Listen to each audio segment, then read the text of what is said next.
তার ভোগান্তির রেশ আজও বইতে হচ্ছে। রাষ্ট্রসংঘের মহাসচিবের কার্যালয় 1948 সাল থেকে এ পর্যন্ত জালিমবাদী ইসরায়েলের জুলুম, নির্যাতন, অত্যাচার ও অবিচারের বিরুদ্ধে কোনো বাস্তবসম্মত কার্যকর পদক্ষেপ গ্রহণ করতে ব্যর্থ হয়েছে। গত 1 বছর ধরে তারা মানবীয় মূল্যবোধকে ভুলণ্ঠিত করে নিরীহ ফিলিস্তিনদের উপর যে বর্বরচিত লোমহর্ষক হত্যাযজ্ঞ চালিয়ে আসছে তার নিন্দার কোনো ভাষাই নেই। তাই আজ পর্যন্ত তারা লক্ষাধিক নিরীহ ফিলিস্তিনিকে শহীদ করেছে, যার অধিকাংশই নারী ও শিশু। তারা মসজিদ, মাদ্রাসা, স্কুল, কলেজ, হাসপাতাল, বাজারহাট তথা সমগ্র জনপদ ভবিষ্যৎ করে চলেছে। বিশ্ববাসী এহেন বর্বরচিত গণহত্যা এর পূর্বে প্রত্যক্ষ করেন। জাতি ধর্ম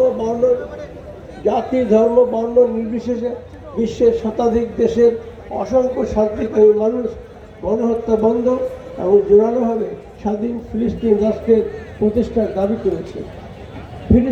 ফিলিস্তিনিদের নিকেশ করে ফিলিস্তিনি ভূখণ্ডের উপর দিয়ে ইকোনমিক করিডোর বানানোর লক্ষ্যে জালিমবাদী হত্যাযজ্ঞ রোখা পৃথিবীর প্রায় 800 কোটি মানুষের জন্য আজ এক বড় চ্যালেঞ্জ। ফিলিস্তিনের ভবিষ্যৎ আল্লাহর হাতে। বনী ইসরায়েলের শেষ পরিণতি কত যে ভয়ঙ্কর সেটা অবলোকন করা শুধু সময়ের ব্যাপার। 14 আরব লীগের অধিবেশনে 56টি আরব দেশ ফিলিস্তিনের পক্ষে আওয়াজ তুলেছে।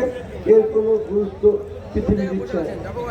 অন্তকাল পশ্চিমবঙ্গ রাজ্য জমিত লোকের মহাসমাবেশ ইসরায়েলের প্রধানমন্ত্রী নেতানিয়াহু ও তার দোসরদের কাছে জোরালো দাবি জানাচ্ছে যে নিরীহ ফিলিস্তিনিদের গণহত্যা অবিলম্বে বন্ধ করা হোক।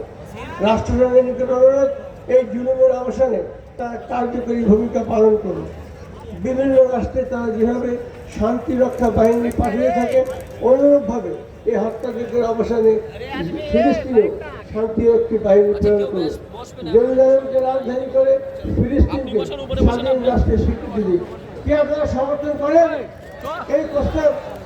ঠিক আছে, তার দুহাত তুলে সমর্থন জানান, দুহাত তুলে সমর্থন জানান।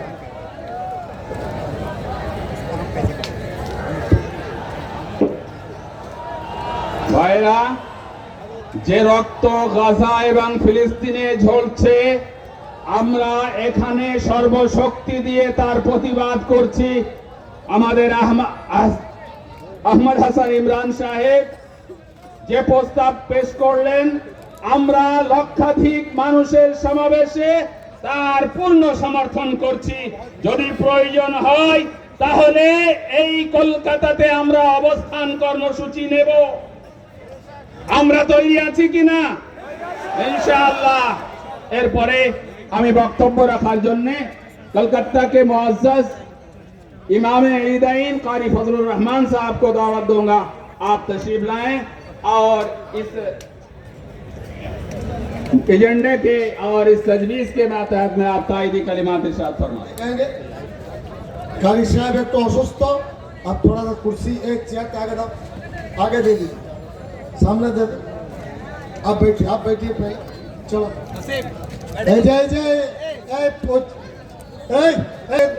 সরকার মনে করে আমাদের উপরে কেউ নয়, লড়াইটা উপরওয়ালার সাথে। এই কারণে মন দিয়ে আল্লাহকে ডাকবেন, ইনশাআল্লাহ আমরা কামিয়াব হবই হব ইনশাআল্লাহ। अस्सलामु अलैकुम व रहमतुल्लाहि व बरकातुहू। अल्हम्दुलिल्लाहि रब्बिल आलमीन वल आक़िबतु लिल मुत्तक़ीन वस्सलातु वस्सलामु अला सय्यिदिल अंबिया'i वल मुरसलीन व अला कुल्ली मलाइकतिल मुक़र्रबीन व अला इबादिल्लाहिस सालिहीन। अम्मा बअदु फ़अऊज़ु बिल्लाहि मिनश शैतानिर रजीम। बिस्मिल्लाहिर रहमानिर रहीम। हुवल्लज़ी अरसला रसूलहु बिल हुदा व दीनिल हक़्क़ि लियुज़हिरहु अलद्दीनि कुल्लिहि वलौ करिहल मुशरिकून। सदक़ल्लाहुल अज़ीम। मोहतरम स्टेज पर रौनक फरोज हज़रात उलमाए इकराम, अइम्मा इज़ाम, और खुसूसी तौर पर इस जलसे के सदर मोहतरम हज़रत मौलाना सिद्दीकुल्लाह चौधरी साहब, जिनकी नवाजिश से, आपकी इस आवाज़ से और आपकी इस पुकार पर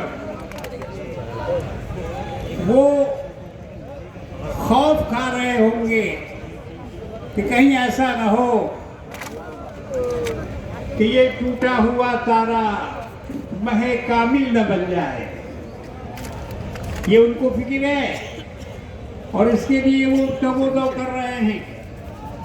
कल ही मैं मुस्लिम परसनला बोर्ड के इजलास बेंगलोर से वापस आया हूँ। वहाँ भी इजलास आम में तकरीबन 1.5-2 लाख अफराद शरीक हुए और वहाँ उलमाए इकराम की तकरीरें हुई। मजमा ने अपने बड़े जोश व खरोश का इजहार किया। अल्हम्दुलिल्लाह सुम्मा अल्हम्दुलिल्लाह, 2 दिन के बाद आज कलकत्ता की सरजमीन पर वही जोश व खरोश देखने को मिल रहा है।